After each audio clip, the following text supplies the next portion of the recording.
And we're live, and Mama Rose is dead. So's Bro, Anthony that's Head. disgusting.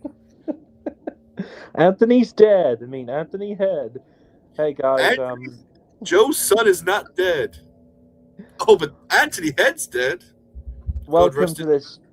this. Seriously, um, welcome to this Doctor Who audio fan commentary. Once again, here with my good friend Louis Bean. I mean Louis Ben. Hello, everyone. Louis McCulloch here. Oh wait, I'm not Louis McCulloch. I'm Louis Ben. You're not Jack McCollon. I'm Jack McCollon. You're Louis Jack's dead, Bean. so I took the McCulloch. I took the McCulloch name, You don't have McCollon cancer. bro. But Mama Rose didn't either. Oh Jesus. Hey guys. And That yeah, Joe was a son, and that was enough to kill anyone. bro, we're wrecking this audio fan commentary. We've only been on air for a minute. Because we are scum. Louis, Jack, we scum. we are scum. Hey guys. Yeah. As I was saying, this is a Doctor Who audio fan commentary. We've done these before, some of them on my channel, some of them on Louis' channel. You can go to Lunatic Lounge on YouTube and watch some of our previous ones we did on Whose Opinion, and done Destiny of Daleks, and like we've done Stolen Earth, Journey's End, loads of other ones. But we thought we'd do this audio fan. Jack's channel was deleted due to Yeah. Jack being a hater, so we can't watch the old ones. No, actually, they were all. Most of them were on Ollie's channel, like 90% of them. So I still got them in like a playlist and all. But I'll add a new playlist onto this channel so you can listen to some of them. And they're on Louis' channel, Lunatic Lounge as well. But anyway, we were gonna do an audio commentary originally on Doctor Who the movie, which we will do after this. But with the recent sad passing of Anthony Head, the actor in this Louis' profile picture, he's the one there.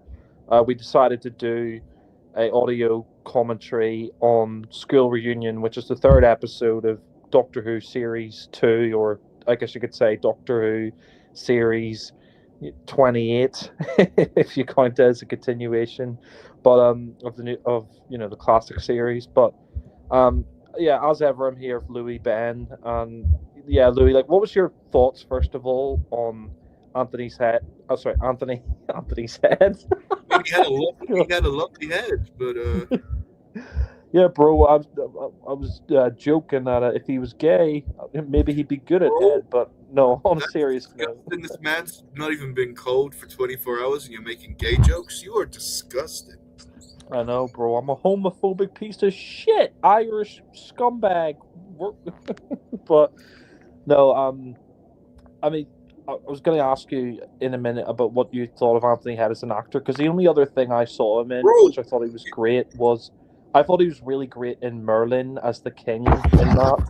He was, bro, but we should save this for the Who's Opinion, because you're just stealing all my fucking content. That's what the Who's Opinion's for. It's a discussion. This is a fucking commentary. People have come here to watch a commentary, not hear you give opinions, because it's not an opinion. Bro, you give opinions on commentaries, you piece of shit. Bro, you can't give opinions and commentaries unless you're Ollie Paycheck. No, but in all seriousness, what was your reaction to Anthony Head's passing away? Give reaction to that in an exclusive interview on Whose Opinion. Now get on with the fucking commentary. Bro, this is my show now. I'm the host. Fucking stay in your lane and answer the question, you piece of shit. Your show is as dead as Anthony at the moment. It's fucking flopping. Alright, well, I guess we'll just get this show on the road then. We'll do a countdown then. Do you want to do the honors, bro, of doing the 10-second countdown? We'd start the episode. So should we go on 1, 2, 3 Mama Rose? Yeah, 3, 2, 1 Mama Rose. Yeah, should we go on Mama Rose? 3, 2, 1 Mama Rose. 1. Yeah. Mama Rose, Alonzi, let's go. Oh shit, bro! Can we start? I just pressed the back button by accident. Not the George back button. Do you want me to pause it, or what we're doing? Yeah, just go to 0-0 quickly, and then I'll play because I accidentally exited out of it there. But I'm on the very start where it's just the feet on the top of the stairs. Everyone, Jack is actually mentally retarded. Okay. Yeah, fuck you, cunt. No, I'm not. Otherwise known as Irish. Whoa, you xenophobic piece of shit! I could Fucking say it. you tea drinking football hooligan fucker. My granddad's Henry the Ninth. Well, at least we don't all have fucking crazy rotten teeth like you do in England. No, people in America don't have any teeth by the looks of things. All right, okay. I'll do the countdown this time, right? 3, 2, 1. Mama Rose! Oh, look at these big legs coming down these stairs. You're playing, bro? Mine is. Yep, mine's playing. He's just walking through the doors. Up to a child.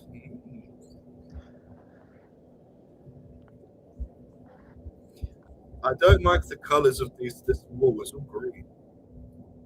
What are you saying? I don't like how green the walls are. It's very nasty. Yeah, very garish, bro. Reminds me of a Slakeen. In the words of Jackie Tyler, reminds me of a Slakeen. He reminds me of the Slakeen. I do think he plays the camp. It's a very camp, cheesy role, but he does it very well. Yeah, I mean, he deliberately camps it up in this, but I think it works really well. I think setting it in a school's great as well, because when you're a Doctor Who fan, you watch schools and like you're at school, so like when you're watching it, it's nice to like set the story where you'd be most of the time. Yeah, exactly. I mean, I remember at the time, my dad was really excited about this because I started watching the end of series 1 and I missed New Earth, but I watched Christmas Invasion and from Tooth and Claw, like I was an avid watcher. And he said, like, because he was reading a newspaper at the time and we were in a pub called the Chelsea where I used to live in South Belfast, and he was saying that Sarah Jane and K9 are going to come back, and of course I didn't know who they were. So, I mean, I was kind of excited though because I knew that Doctor Who was on beforehand because my dad told me about it when I was a Star Wars fan back in 2004. But I remember like sitting down and watching this episode, and this is just such a great love letter, I think, to the classic series, and it was the first episode really to tie it in to the classic series. I do think it's a shame Elizabeth Sladen isn't in the title sequence. She's not in the title sequence. Yeah, that is a shame. Yeah. But I mean, do you remember at the time, like, I don't know, you started watching with Fear Her later on in series 2, but do you remember like going back and watching this episode on DVD? Do you remember the first time you saw it, or? To be fair, I got the Fear Her DVD, but like I watched this around the same time as well. But I had no context of it. I knew she was a classic companion, but it didn't really. The significance wasn't really there. Yeah. But I just remember really enjoying this, like the Krillitanes, and I remember hating this prick Milo. He would piss me off. Yeah. He's a fucking nerd. At my school, he'd be fucking beating up and wedging.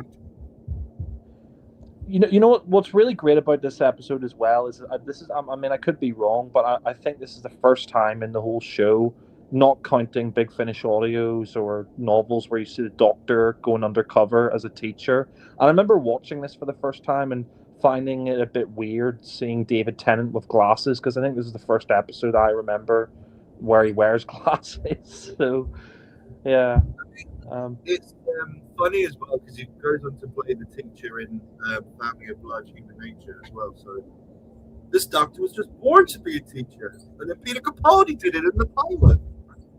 Yeah, I love as well how Rose is like a cafeteria lady. You know, you just tell she hates it. She hates being undercover as a dinner lady at this primary school.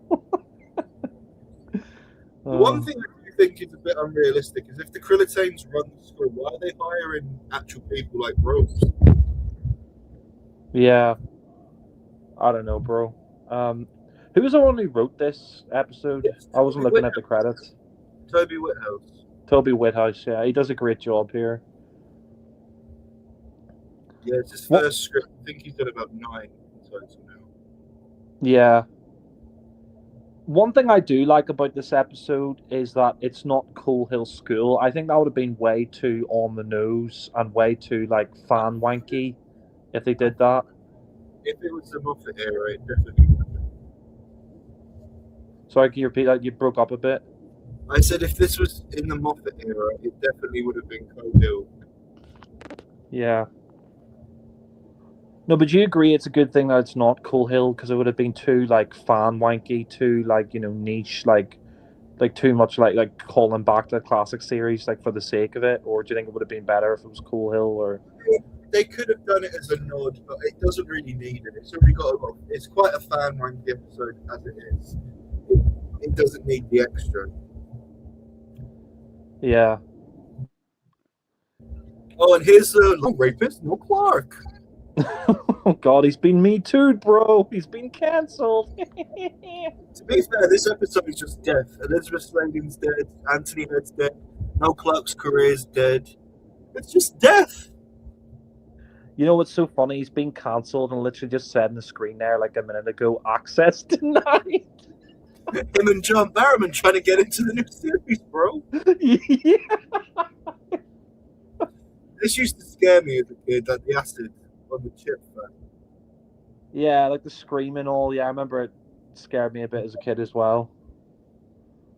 Bro, it made me eat so many chips, I got fat.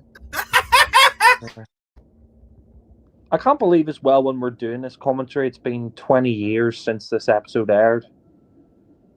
Bro, I haven't seen it in like 20 years. Yeah, literally, bro. No.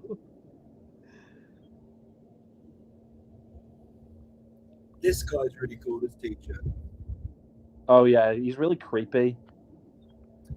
And like, you're probably going to think I'm sounding racist, but I love as well when the Krillitanes reveal themselves, his Krillitane black. It's a nice Yeah. This scene as well with all the computers and like how they're using these kids and using their brains and like putting all this information into their brains so they can crack this code. I find it really interesting because I mean if you do any research into the minds of adults and minds of kids, they say kids are much better at learning new information. Kids are much better at learning languages than adults are. So it makes sense that they're using like the smartest kids that they can find and then putting this like information into their brain so they can hack this code. So That scene actually reminds me of Philip Archer's basement with all the kids hacking into Connor's personal news. you know what this feels like? Sorry, go ahead. Yeah. These just think they're both dead now. It's such a shame. It is, yeah. And I have to say this about Elizabeth Sladen is like she was in her 60s, wasn't she, when she did this? And she looks just amazing. Like she hasn't really aged at all. I mean, obviously she has aged, but she just looks so good for her age. Like she's not overweight. She's not like her hair isn't grey. Do you know what I mean? Like she hasn't really aged that much. Yeah. This guy's called Rod in real life, and he's in another TV show like Prehistoric Park, which came out the same year, 2006, as Bob from Prehistoric Park, and he's in this too, but he's not dead. And this is probably one of my favourite scenes in all of Doctor Who. Oh yeah, the introduction. The Doctor sees Sarah Jane again after decades. Yeah. It's just done so perfectly. There's no like odd references or anything. It's just an old friend seeing someone who doesn't recognise them. Just want to see people generate. Yeah.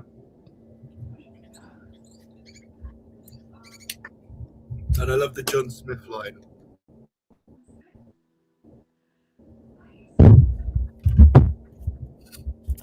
I used to have a friend that sometimes went by that name. Yeah, that's a nice little subtle nod.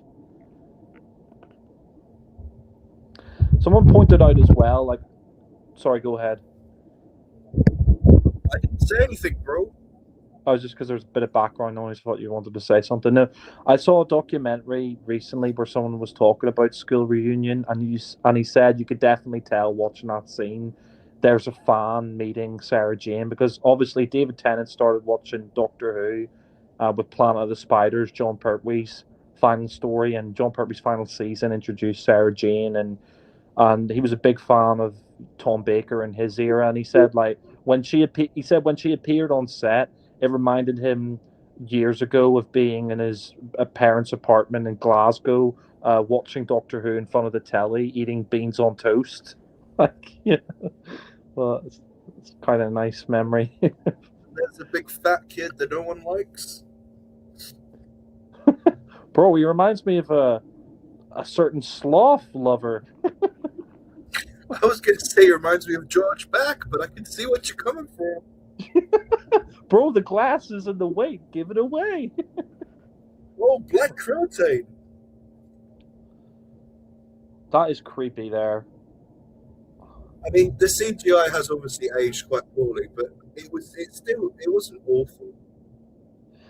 I still think it holds up pretty decently. I mean, if you compare the production values to the classic series, there's like no competition. Like when I see people all the time bitch about the CGI in the new series, I'm thinking, well, compared to the classic series where you literally had tin foil in Invasion of Time, and there's literally there's no comparison. You know what I mean? Oh, it's not as good as Avatar: Way of Water. Yeah, but Series 2 was really important for me as a Doctor Who fan, because it was the first full series of Doctor Who that I saw, because like I said, my first episode was Boomtown, then I saw the Series 1 finale, then I saw Christmas Invasion, then I missed New Earth because I think I might have been on holiday or at school, and then I watched Tooth and Claw, and then from then on I was an avid watcher. But at this point I hadn't watched Genesis of the Daleks yet. That would be later on this year, and that made this episode even better for me, watching Genesis of the Daleks later on. And it's kind of funny because everybody associates Sarah Jane Smith and K9 together, but they weren't actually together during their times on the show, because Sarah Jane was there from Pertwee's last season to Baker's third season. She left like halfway through, and then K9 didn't join until the next season. So it wasn't until K9 and Company, A Girl's Best Friend, where we're introduced to K9, and ever since then they've sort of been together. What, sorry? Aren't they together in the Five Doctors? Yeah, they're together in the Five Doctors, but I don't know if actually. Yeah, they do have like one scene at the start, but that's it, really. This is a great scene. I love the music here. And the way it's shot, it's like an angle. It's like it's almost towering over. Yeah, like they shoot at I think they call that a Dutch angle, where you angle it in that way. Yeah.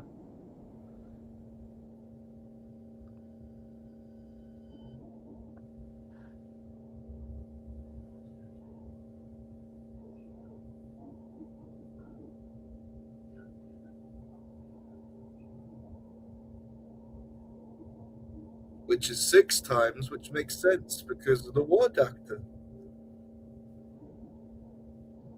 Yeah, although it doesn't make sense if you count Five Doctors as the last time she met the Doctor, because he's referencing the Hand of Fear, which was her last episode. But sorry.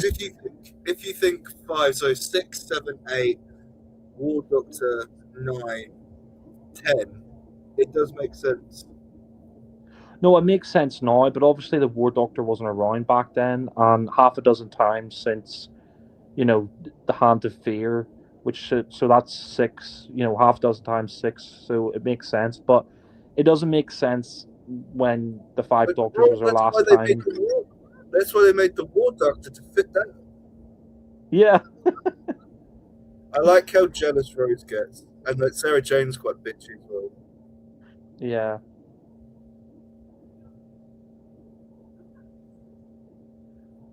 Rose is such a jealous bitch. Yeah, this is the kind of thing I don't like about the episode, just how bloody jealous she gets all the time. And her boyfriend's literally standing right there. Yeah.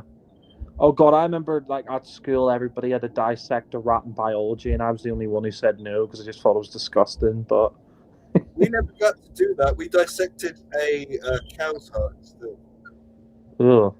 Yeah. It was kind of disgusting as well because like people were fucking about in biology. They were like dissecting the rats and then throwing bits of the rats around. I was just like, ugh. Bro, it sounds fucking lovely. They're like, I think one of them like put like I think one of them for a joke put like the rat's entrails like down the back of the guy's like shirt or whatever, and he got so pissed off. God. Yeah.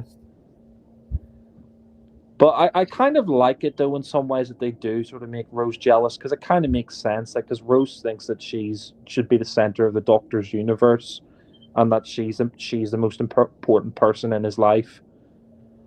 You know.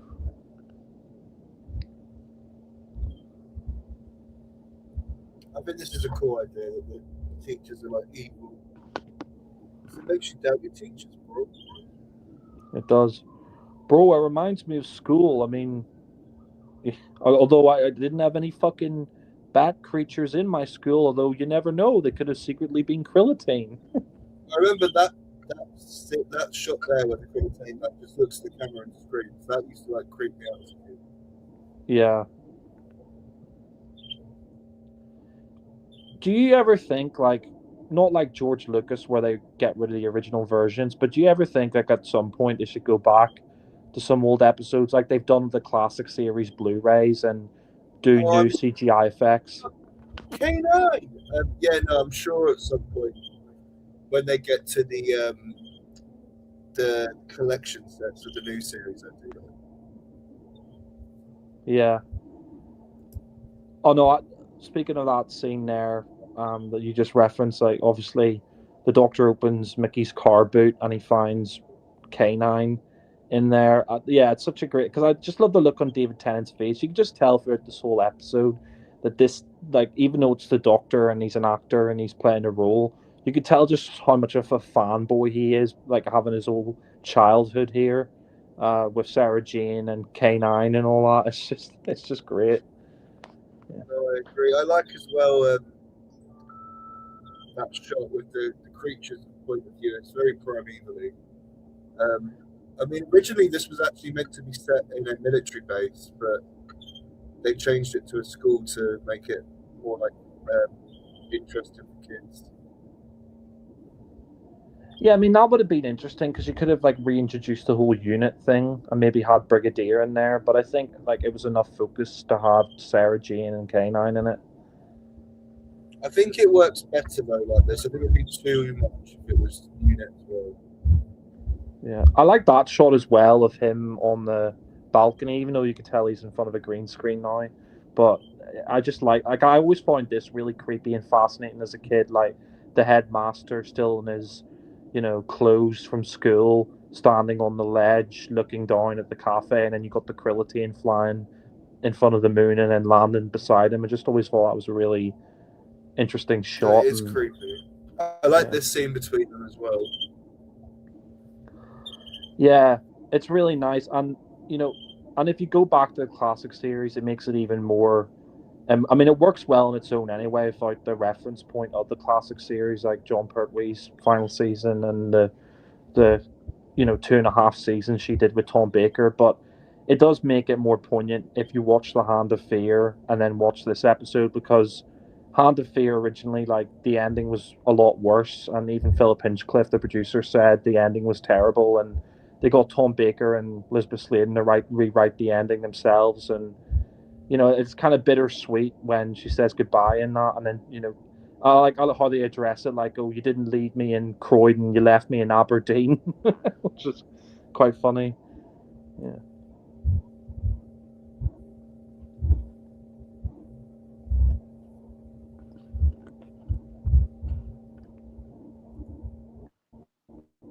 I was going to ask you as well, maybe a bit of a random question, but I think it's quite funny.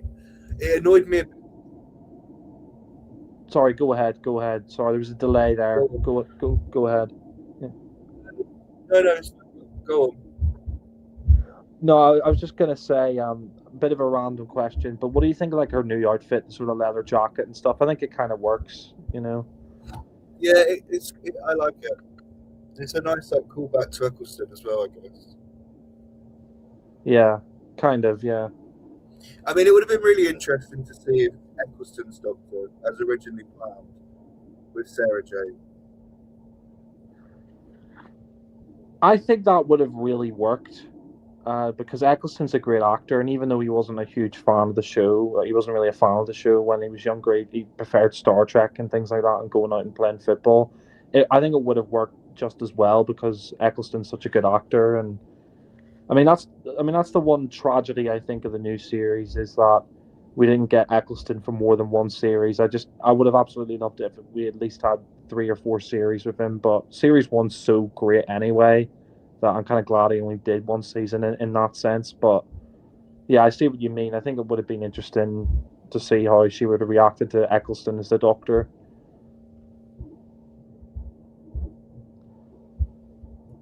And what would have made it more interesting as well with the Ninth Doctor is that he's just come through the Time War, and the Daleks have wiped out his race. They've, Gallifrey's destroyed. The Daleks are gone, so it would have been interesting to see how Sarah Jane would have reacted to his trauma and seeing that he lost his home and he lost everything, essentially, and he's battle scarred and he's got PTSD. It would have been interesting.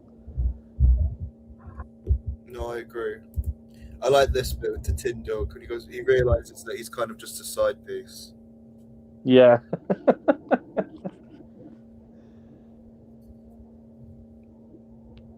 Yeah, I love that line. Oh my god, I'm the Tin Dog. And I love this bit as well where Rose says, how many of you have been you were really close to Sarah Jane once, but now you never mention her. Yeah. And this is really in the future. You just leave us behind. Is that what you're going to do to me? No, not to you. Sarah Jane, you were that close to her once, and you never even mention her. Why not? I don't age. I regenerate.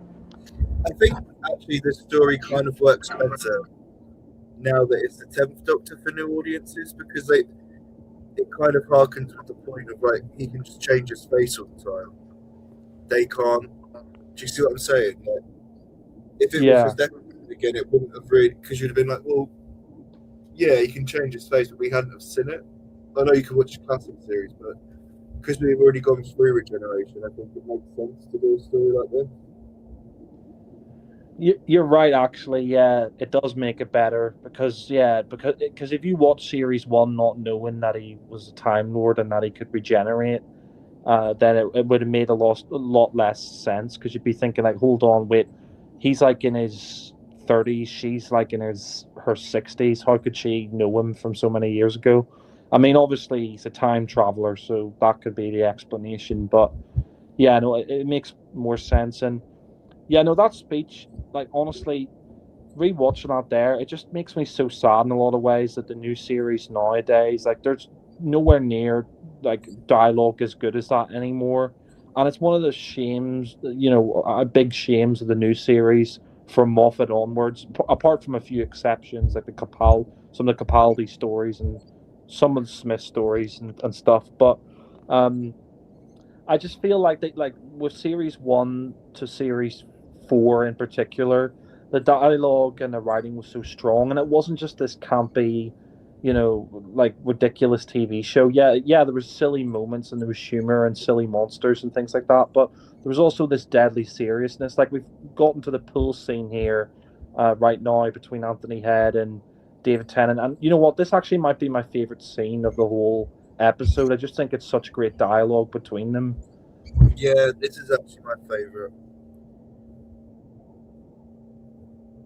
There makes a million widows in one day, just imagine. And now your shape's human. Your personal favorite, that's all. And the others? My brothers remain backfull. What you see is a simple morphic illusion. Scratch the surface of the true crudité lies beneath. And what of the Time Lords? I was thought of you such a pompous race. Ancient, dusty senators, so frightened of change and chaos. And of course, they're all going to stick. Only you, the last.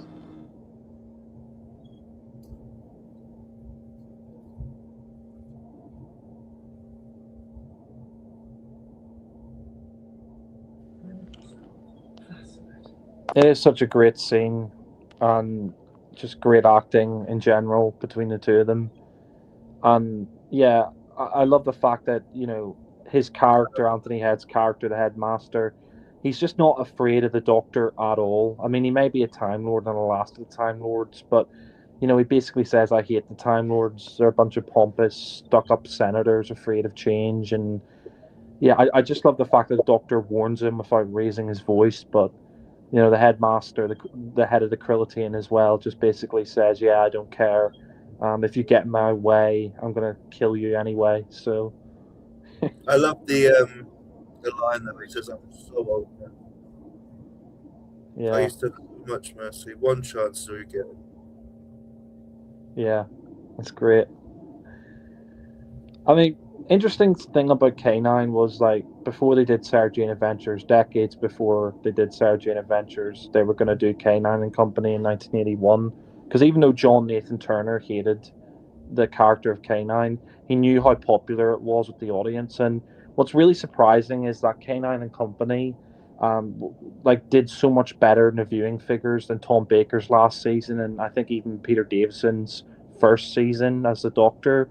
So it's kind of bizarre that it never got a series, but apparently the head of the BBC at the time hated K9 and sci-fi and stuff, so that's why they didn't make it into a series, which is a shame. But at the same time, I mean, we got the Sarah Jane Adventures, which I think is much better anyway. I think making a whole show centered around K9 doesn't make as much sense as it does Sarah Jane Smith.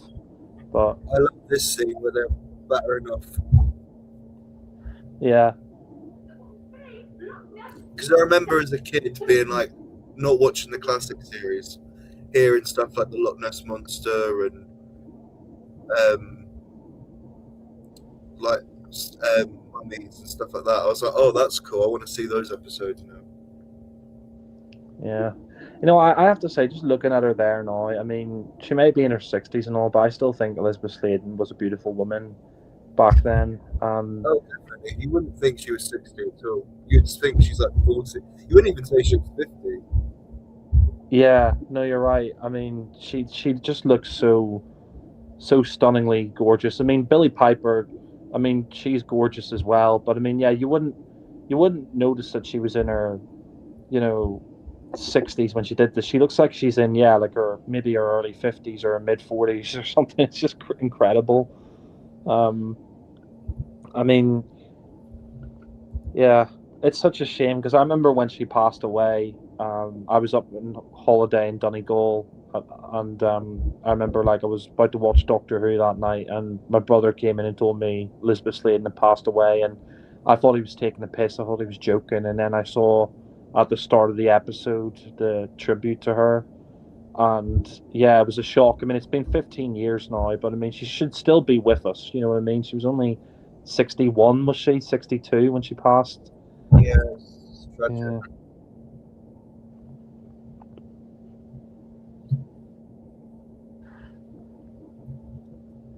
Oh, I didn't know that. Jar just left in the comments. Apparently, Anthony Head was considered for the Eighth Doctor for the TV movie.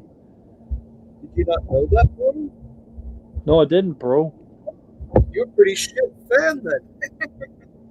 Bro, I know a lot about Doctor Who and the production of a lot of episodes, but not every fucking single detail. Bro, you're not a real fan. Bro, I'm not a TARDIS wiki page. No, I know, because you don't know anything. You haven't Bro, seen I the fucking know episode in, more about Classic Who than you do. Bro, I haven't seen the episodes in 20 years. Well, I mean, this episode kind of reminds me as well of all the stuff I hated about school. I mean, there was stuff I liked about school, like certain subjects like art, history, English, but subjects that I hated, like fucking maths and physics and all that stuff, I love it's the just like, music in this thing. It really wraps up. yeah. Why are they trying to unlock this code? By the way, I've forgotten because I haven't seen this episode in years and years. I think it's an article that basically gives you access to everything you ever want. They can bring the time more down when they can be up like now for the year. yeah. I don't know about. Sorry, go ahead. Go ahead. I don't really get why they got the fat boy to be the one who doesn't eat the chips. That makes no sense. Yeah, you're right. But you never know. Maybe the fat kid preferred his jelly and ice cream to chips. You never know.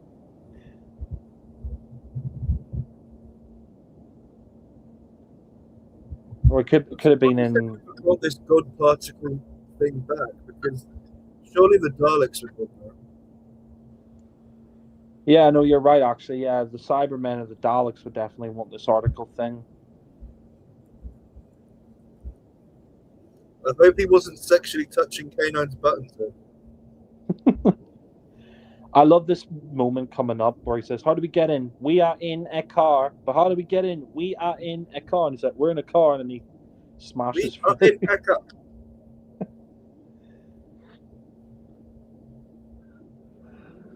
We are in a car. Wait a second. We're in a car. Well done, Mickey the idiot. The God maker. Yeah.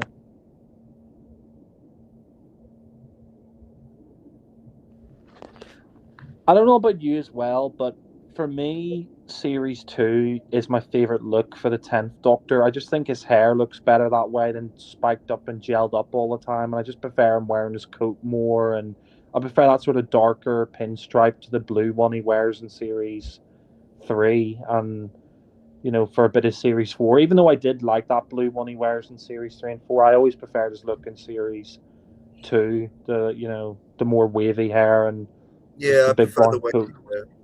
Yeah. I like how the Krillitane isn't like threatening him as such. It's just trying to get him on side. Yeah. And even Anthony Head's movements in this are great. The way he turns his head and kind of speaks. He looks like an animal. Yeah, you're 100% right, actually. And maybe that's what he was trying to go for, like a sort of predator kind of feeling,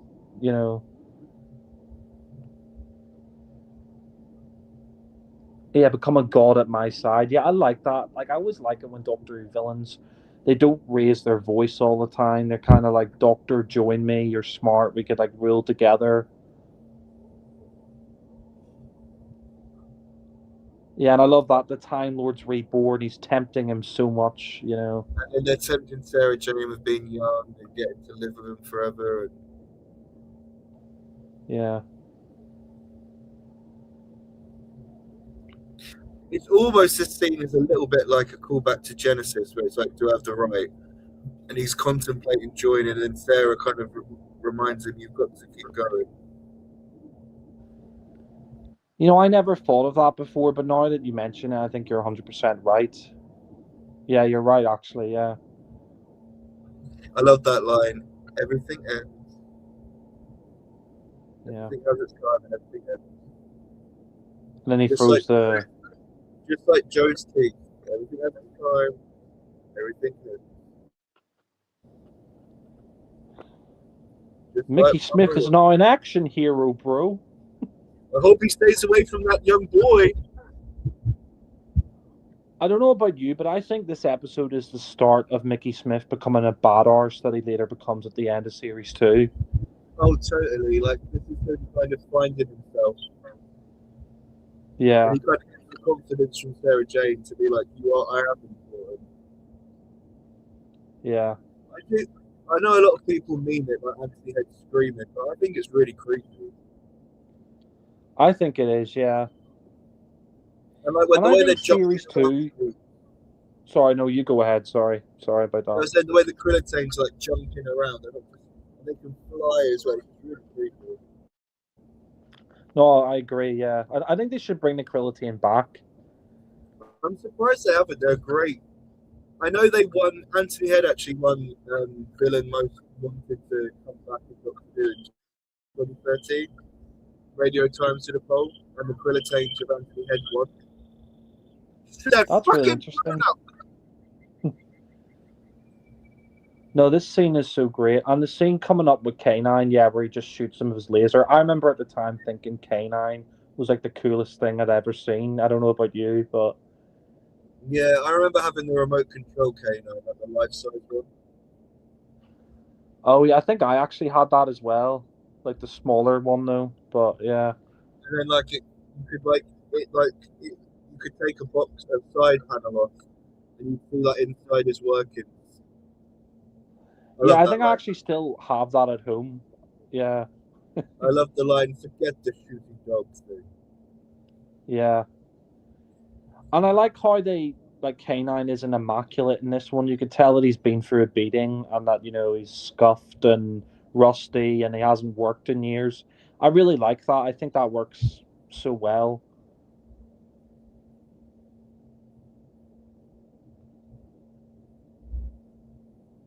Like this is pretty scary for a kid as well, seeing all these claws come through the door and everything. I mean, if I was the doctor, I'd have just chucked the kid out. Yeah, I'd have said, go back on making your Oh, I 50 love how he slices. Sorry. rips. I love how he just rips the wire out the wall. Yeah, that's great. Yeah, Shows you how strong he actually is. yeah. They shouldn't be leaving no class for them young kids. That's all I'm saying.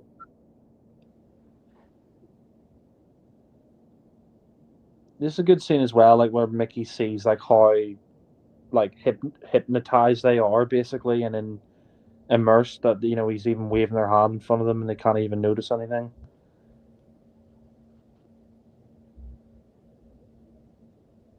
They're gonna suicide bomb K9? What? But I think this adds stakes as well. That the fact that you could have lost K9 forever in this episode by saving everyone.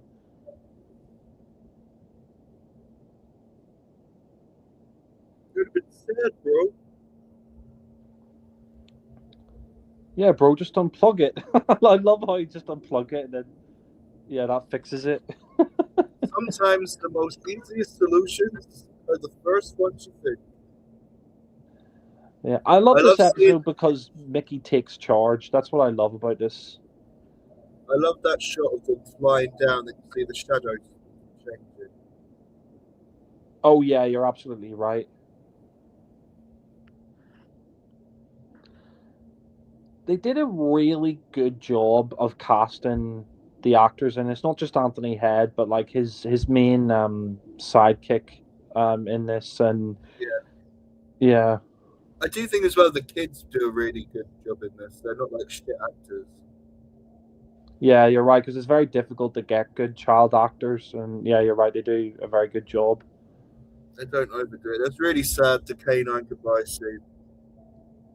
It is, yeah, because I mean, this could have been the final episode ever of K9, and maybe it would have been better if it was, because they don't even really use him in the Sarah Jane Adventures at all. So That's because he was. Well, he's in the Sarah Jane Adventures after season 3, I think. Halfway through season 3, he's like a permanent character. yeah, but he's like barely featured in the new series at all. The revival, like maybe apart from School It's Reunion, because and Bob Baker wouldn't give him the rights. yeah, He's dead now. which is a shame. He wanted to do that shitty Australian K9 series instead, which flopped after one series. But yeah, He was meant to make Timequake with Omega versus K9. I love that. You bad dog. Affirmative. yeah, affirmative, yeah. I love the shitty 2000 fire effect. Yeah, you're right. But that's sort of the appeal of the new series and the classic series is that, like, some of the effects are very cheap, but it kind of adds to the appeal, I think, of the show, in my opinion. No, I agree. I love how Kenny's all like popular now, but in real life, he would get beaten up. Yeah, because I remember someone at school, I'm not going to mention their K9's name. dead. Oh, K9, yeah. Spill the Wow. tea. We want to know his name. The music in this is so great. Yeah. I love the scene in the garden as well. It's really nice. Really good. It's a beautiful garden as well. Like they got a really great location for this moment.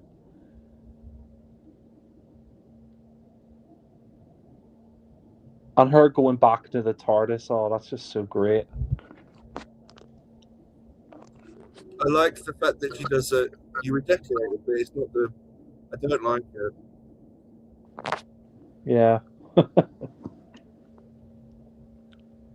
I like how Sarah's actually really nice to Rose at the end.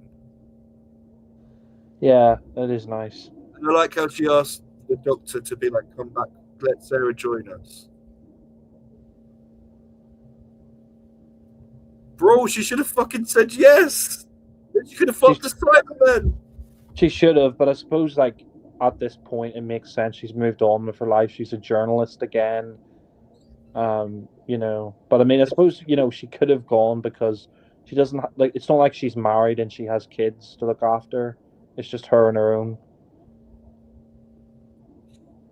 Oh, I love how she Rose and she says no when Mickey asks to come on. Look at her face. Bitch. Yeah.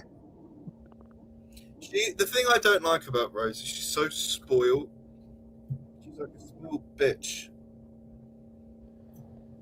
No, I 100% agree with you. Like the series 1 finale, like even though I love that, I hated that scene in the cafe where she's like, "Oh, the Doctor showed me a better way to live your life," and then, you know, he's like, "All you do is go to work and eat chips," and then like Mickey's like, "Oh, that's what the rest of us do," and she's like, "And I can't do it," and he's like, "What? Because you're better than us," and she's like, "No, I'm not saying that," you know.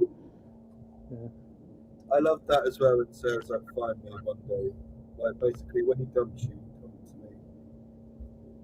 Yeah. But she's in a parallel world.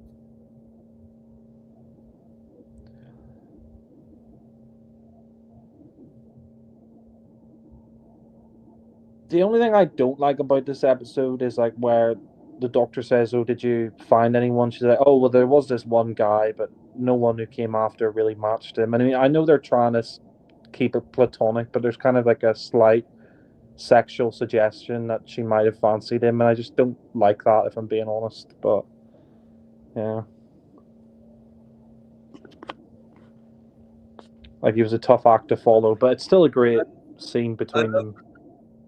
I love how she's like, "Say, I'll never see you again," and then like literally, she sees the Doctor about 5 more times after this, and every time they always say, "Final goodbye."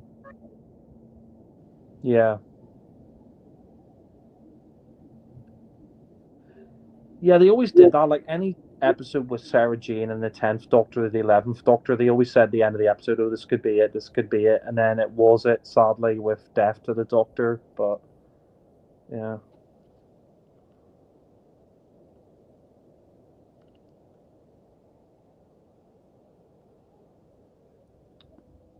This is a really nice scene where, you know, you see the tears in her eyes when the TARDIS leaves, and then the Doctor's rebuilt K9 and left it for Sarah Jane. That's just such a nice, you know, nice touch.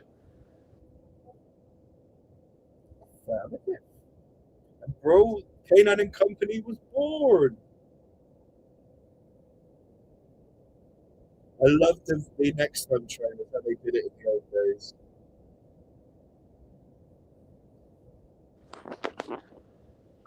Yeah, one of my favorite things as a kid when it came to Doctor Who was not just watching the episode, but like getting ready for the Next Time trailer at the end. It's like the theme tune over the playing over it. I thought really worked. Yeah, I used to have a toy. I used to have a toy, the Clockwork. Sorry, go ahead. Sorry.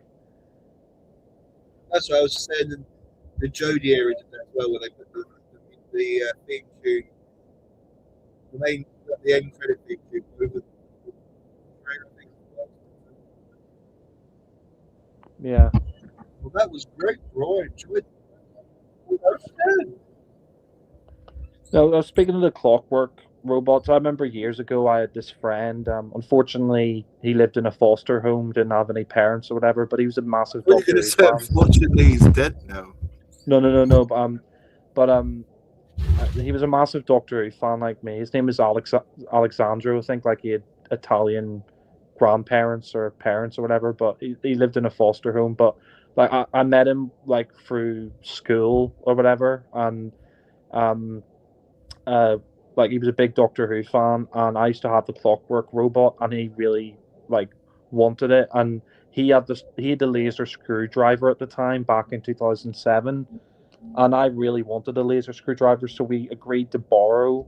So we swapped for a while. So I swapped my Clockwork Robot for the laser screwdriver, but I mean, unfortunately, I never saw him again, like after a couple of years. But So, bro, you basically just stole this orphan's only toy. You're a scum. bro, we stole mine, bro. Bro, you took something that was worth more, and you just fucking stole it from an orphan.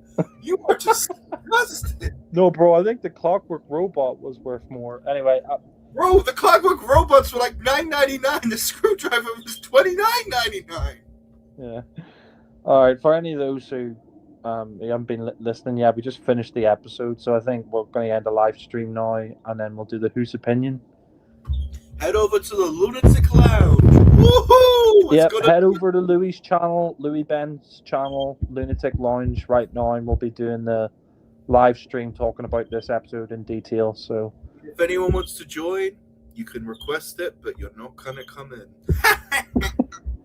well, Jared was watching the live stream, so maybe Jared wants to join. Jared, you have permission, but you can't be a hater. You got to follow the rules, and you can't leave until we tell you. Okay. All right. Well, I'll message Jared if he wants to join the school, Whose Opinion on School Reunion. But yeah, that's the end of the audio commentary for School Reunion, and take care. Die for now. Well, that's poor taste. He fucking died. Yeah, I know, bro. Died. Anthony and Head. Maria died. Everything in this episode died.